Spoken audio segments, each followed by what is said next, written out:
kita akan melanjutkan langkah kemarin ya. Kita masuki langkah kedua, yaitu penyandang disabilitas. Pengertian penyandang disabilitas. Ibu-ibu ini tahu nggak apa itu penyandang disabilitas? Belum tahu ya.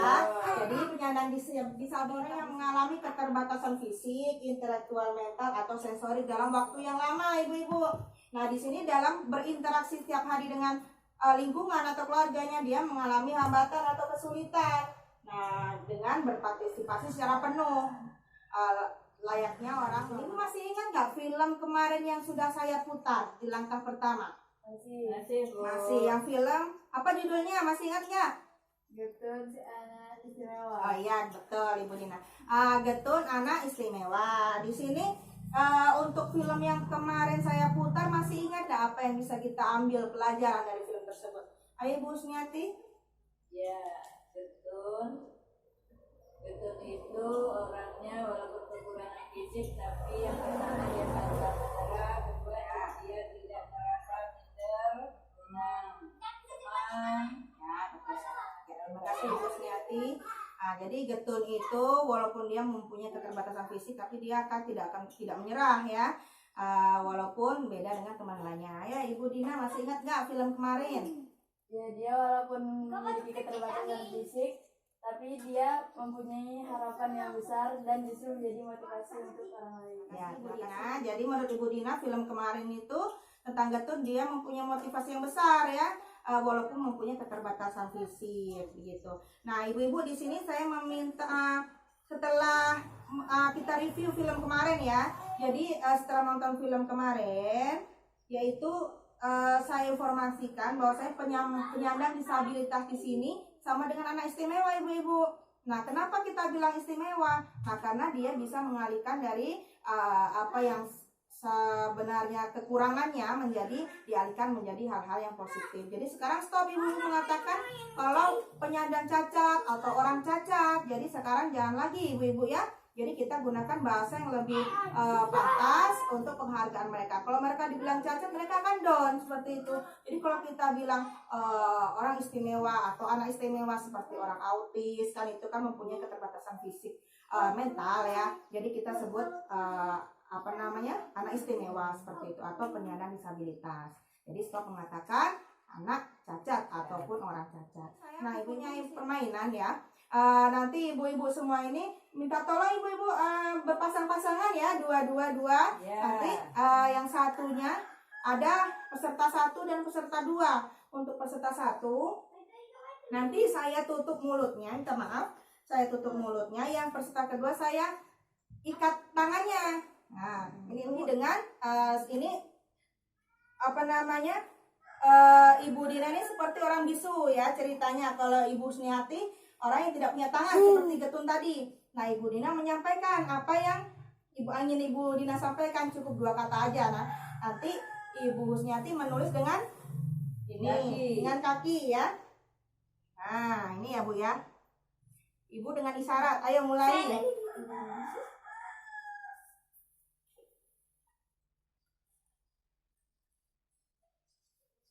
Ayo, ditulis ya Bu ya. Tapi itu apa yang bisa dirasakan oleh Ibu Dina dan Ibu Suniati tadi? Coba Ibu Dina duluan. Kesulitan untuk menyampaikan apa yang ingin disampaikan dalam berkomunikasi maupun hal lain. Ya, jadi Ibu Dina ini tadi sebagai orang bisu ya. Nah, tapi bukan orang bisu beneran. Jadi kita sebagai yang bukan bisu saja mengalami kesulitan jika akan menyampaikan sesuatu ke lawan kita. Coba Ibu Suniati, tadi apa yang Ibu rasakan tadi? Yang saya rasakan kesulitan untuk menulis dengan memakai sebuah kaki atau jari kaki. Ya, terima kasih Ibu Suniati. Jadi Ibu tadi merasa kesulitan menulis dengan kaki. Nah, seandainya tidak punya tangan. Nah, ya. Jadi apakah Ibu Dina tadi sulit tidak menyampaikan apa yang ingin Ibu pesankan? Sulit ya? Ya, sulit.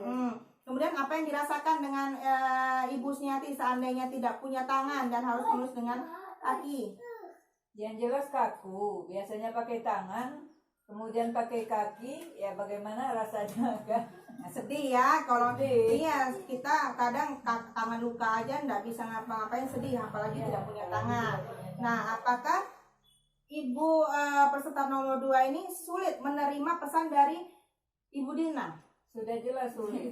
Sulit ya. Ibu Dina karena cuma bisa dengan isyarat. Ibu mau menyampaikan juga tidak bisa juga karena tidak punya tangan untuk menulis. Nah, itulah Ibu ya.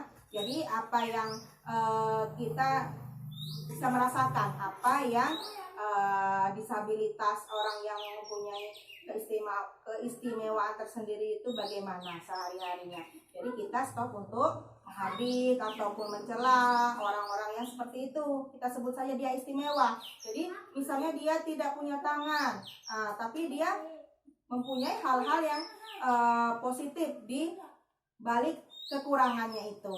Nah, ibu-ibu, jadi di sini saya informasikan lagi bahwa saya penyandang disabilitas karena dalam langkah ini kan untuk mengetahui apa itu penyandang disabilitas. Jadi penyandang disabilitas di sini adalah setiap orang yang mengalami keterbatasan fisik, ya, kemudian intelektual, mental atau sensorik dalam waktu yang lama. Kalau misalnya dia cuma tidak dalam waktu yang lama, itu berarti bukan termasuk disabilitas berat. Misalnya luka sedikit seperti itu. Dari kecelakaan. Iya, kemudian yang sulit untuk berinteraksi dengan lingkungan atau mengalami hambatan atau kesulitan dalam berpartisipasi secara utuh. Nah, itu saja ibu-ibu untuk pertemuan kali ini kita ya dalam langkah apakah itu pengertian dari penyandang disabilitas. Nah, kita akan bertemu lagi di pertemuan berikutnya dalam untuk langkah ketiga. Itu saja Ibu, terima kasih atas partisipasinya. Assalamualaikum warahmatullahi wabarakatuh.